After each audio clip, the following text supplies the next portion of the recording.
Hello दोस्तों, स्वागत है आप सबका एक बार फिर हमारे यूट्यूब चैनल में। बात करेंगे इस वीडियो में कर्मचारियों से जुड़े अपडेट्स व जानकारी की। बात करें तो 2 से ज़्यादा संतान के मामले में होने वाली मूल वरिष्ठता और पदोन्नति को लेकर मुख्यमंत्री श्री अशोक गहलोत का संवेदनशील निर्णय। बात करें तो 2 से ज़्यादा संतान हो तो 3 साल बाद मिलेगी अब मूल वरिष्ठता। गहलोत सरकार ने संवेदनशीलता दिखाते हुए कर्मचारियों को दी है इसमें छूट। अभी 2 से ज़्यादा संतान होने पर अभी तक 3 साल प्रमोशन रोकने का नियम है। अभी प्रमोशन के साथ उसकी वेतन वृद्धि रोकने का भी नियम है। इसके साथ ही 3 वर्ष तक रहती है संबंधित कर्मता जो भी कार्मिक है या कर्मचारी है उसकी वरिष्ठता प्रभावित रहती है। लेकिन अब अधिसूचना में संशोधन से प्रमोशन के ही साथ मिलेगी मूल वरिष्ठता भी। ऐसे में 2019-20 में जिनका प्रमोशन ड्यू है उसे उसी वर्ष से मिल सकेगा प्रमोशन, और जबकि वेतन वृद्धि का वास्तविक जो लाभ है वो मिलेगा 3 साल बाद। इन 3 सालों तक उसे मिलेगा वेतन वृद्धि का सिर्फ नॉमिनल लाभ। उधर जिनका 2023-24 में प्रमोशन है ड्यू, उन्हें भी इसी वर्ष की तय तिथि से मिलेगा लाभ। हालांकि इंक्रीमेंट का वास्तविक लाभ मिलेगा 3 वर्षों के बाद। अभी मिलेगा नॉमिनल लाभ, हालांकि सीधी भर्ती से आए नए कर्मचारी को नहीं मिलेगा लाभ। कैबिनेट के अनुमोदन के बाद डीओपी ने जारी किए संशोधित जो भी है अधिसूचना। इस संबंध में आपको पूरा ऑर्डर भी दिखा देते हैं और ऑर्डर में क्या क्या मुख्य बातें कही गई है।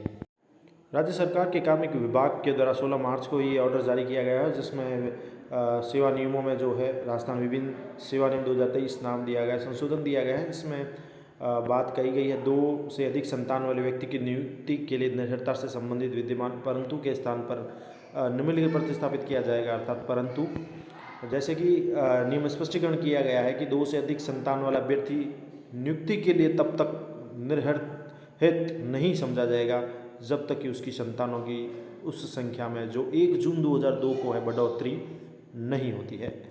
इसके साथ ही जहां किसी अभ्यर्थी के पूर्व प्रसव से एक ही संतान है किंतु पश्चातवर्ती किसी एकल प्रसव से एक से अधिक संतानें पैदा हो जाती है तो वह संतानों की कुल संख्या की गणना जो है इस प्रकार पैदा हुई संतानों को एक इकाई मानकर किया जाएगा। साथ ही किसी अभ्यर्थी की संतानों की कुल संख्या की गणना करते समय ऐसी संतान को नहीं गिना जाएगा जो पूर्व के प्रसव से पैदा हुई है और निःशक्तता से ग्रस्त हो।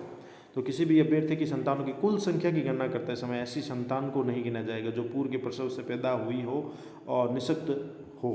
इसके साथ ही कोई अभ्यर्थी जिसने पुनर्विवाह कर लिया है तो किसी विधि के विरुद्ध नहीं है और वह ऐसे पुनर्विवाह से पूर्व इस उपनियम के अधीन नियुक्ति के लिए निर्धारित नहीं है, उसे निर्धारित नहीं किया जाएगा यदि ऐसे पुनर्विवाह से एकल प्रसव द्वारा किसी संतान का भी जन्म हुआ हो।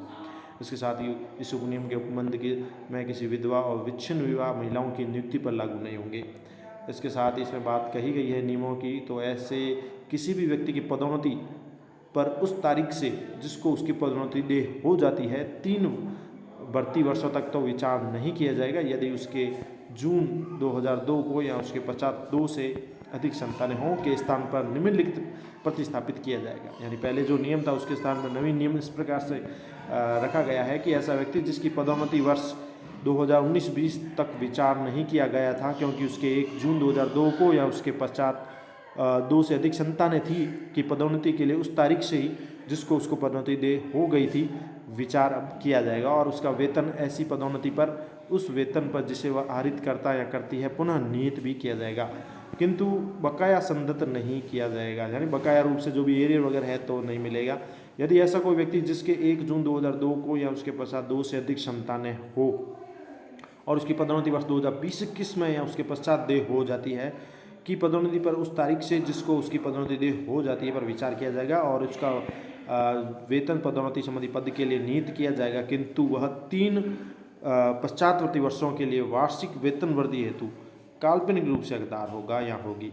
यानी 3 वर्ष के पश्चात उसे वेतन पदोन्नति संबंधित जो भी पद के लिए नियुक्त किया जाएगा वह 3 वर्षों के पश्चात होगा और ऐसे 3 वर्षों के पश्चात उसे वेतन वृद्धियों के वास्तविक फायदे भी मिलेंगे, अनुज्ञेय होंगे। तथापि ऐसे काल्पनिक वेतन वृद्धियों के लिए कोई भी बकाया यानी काल्पनिक रूप से जो भी वेतन वृद्धियाँ मिलेगी उसमें कोई भी प्रकार का नॉमिनल या एरियर का है तो नहीं दिया जाएगा। इस उपनियम के उपबंधों के अनुसार पदोन्नत व्यक्ति की पश्चातवर्ती पदोन्नति पर कोई परिणामिक प्रभाव भी नहीं पड़ेगा। पहले से ही पदोन्नत व्यक्ति को इस उपनियम के क्रियान्वयन के कारण भी प्रतिवर्तित